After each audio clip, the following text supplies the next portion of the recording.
El Estado no es ese órgano que nos pinta la educación burguesa, como una organización que vela por el bien de la sociedad y que es el poder legítimo del pueblo. Al contrario, es una máquina de represión. Engels demostró en su libro El origen de la familia, la propiedad privada y el Estado, que el Estado nace cuando se forma la sociedad esclavista, es decir, cuando nacen como tal, las clases sociales. La clase dominante, la esclavista, para poder dominar y mantenerse sobre la sociedad, tuvo que crear un órgano que la defienda. Así, por ejemplo, la sociedad armada pasó a ser la sociedad desarmada para concentrar esas armas en el recién formado ejército, y así evitar rebeliones del pueblo y a la vez usar esa nueva fuerza bruta para intereses de los esclavistas, tanto dentro como fuera de la sociedad. El Estado, pues, no es lo que ha sido, sino que ha sufrido transformaciones de acuerdo con el nacimiento de las clases y su forma de gobernar.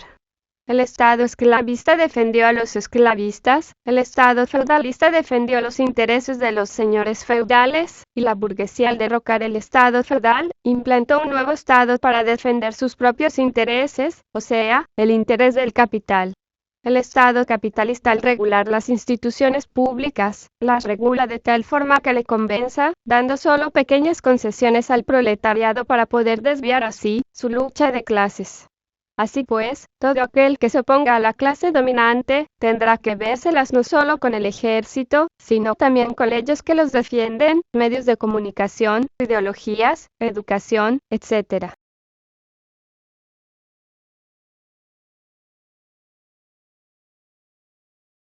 Como mencionamos anteriormente, el Estado ha sufrido, o más bien, ha gozado de transformaciones a lo largo de la historia.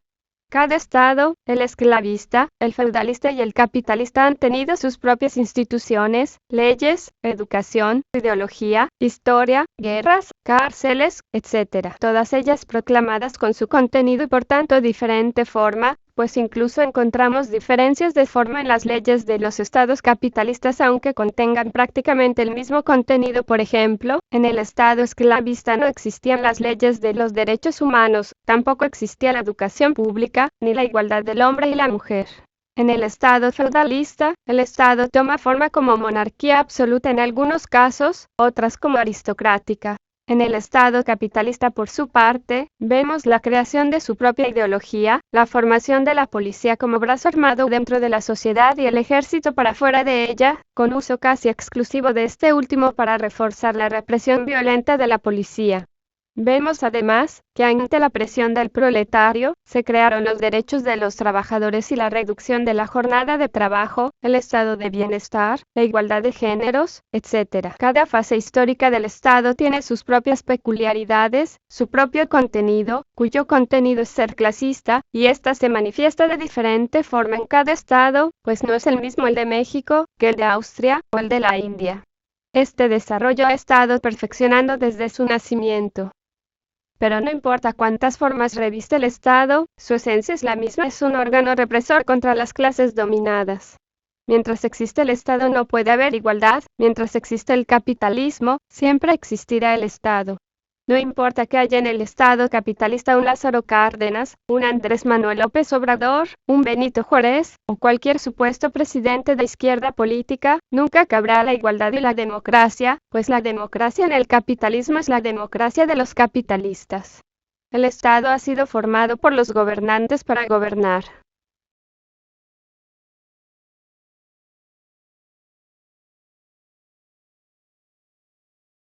Dentro del desarrollo humano, han existido infinidad de ejemplos que avalan lo antedicho, dejando como una bola de mentirosos a aquellos que niegan ver al Estado como un órgano represor al servicio de la clase dominante.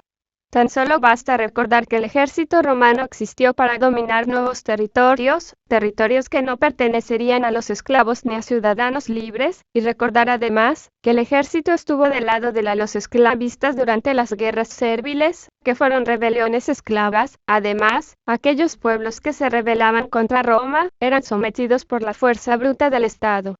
Otro ejemplo del periodo esclavista era que las leyes de Babilonia defendían a los que gozaban de derechos ilimitados sobre los que tenían derechos limitados, conocidos estos últimos como mushkenu.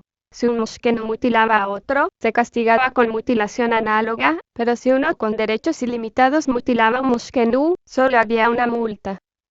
En los estados capitalistas, las leyes protegen el derecho a la propiedad privada de los medios de producción. Los medios de propaganda al interés del capital se encargan de tergiversar y desprestigiar las ideas del marxismo-leninismo, o sea, aquellas que defienden la lucha del proletario.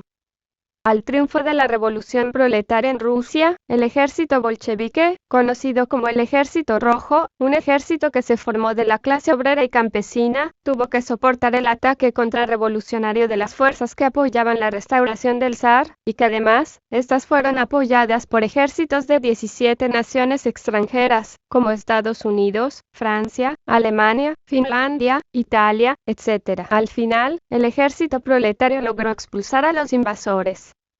Después del triunfo de la Revolución Rusa, brotaron movimientos revolucionarios por casi toda Europa. Inglaterra incluso estuvo a punto de la revolución como jamás estuvo en su historia. La rebelión espartaquista en Alemania tenía la finalidad de derrocar a los capitalistas e implantar el poder obrero. En Italia, incluso hubieron casos en los cuales obreros llegaron a tomar fábricas. Tuvieron en Bélgica y Hungría movilizaciones proletarias que lucharon contra el Estado burgués.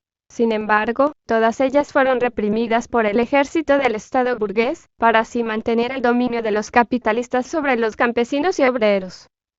La ayuda mutua entre estados capitalistas a nivel mundial es común. En la segunda mitad del siglo XX, hubo una fiebre por los focos guerrilleros en América Latina. Ante el peligro de que América del Sur se volviera del bloque socialista, Estados Unidos inició la Operación Cóndor, que era la ayuda mutua entre los estados de Estados Unidos con los sudamericanos para reprimir los levantamientos armados e incluso pacíficos que se estaban dando en América del Sur, dando como resultados dictaduras como la de Augusto Pinochet en Chile, Jorge Rafael Videla en Argentina, Alfredo Stroessner en Paraguay, por solo mencionar algunos. En todas estas dictaduras se demostró el carácter verdadero de la democracia de un Estado capitalista. En México, no hay que olvidar la represión armada en Atenco, la intervención de las fuerzas federales de Oaxaca, la matanza de Acteal, donde una incursión paramilitar atacó a una comunidad indígena, dando como resultado 45 muertos incluyendo niños y mujeres embarazadas. Todas estas acciones fueron consentidas por el Estado, quien al ver en peligro sus intereses, es capaz de actuar de esta manera tan descarada. Si el pueblo se rebelara contra los capitalistas, ¿de qué lado estaría defendiendo en un principio el ejército, la policía y los granaderos? ¿A las capas oprimidas o al Estado capitalista? Como se ve, el Estado es un órgano al servicio de la clase dominante. No importa qué gobernador capitalista esté, las leyes, el ejército, la educación, las instituciones, los medios de comunicación, la cárcel, etc., están formadas de tal forma que protejan a los intereses de la burguesía frente al proletariado.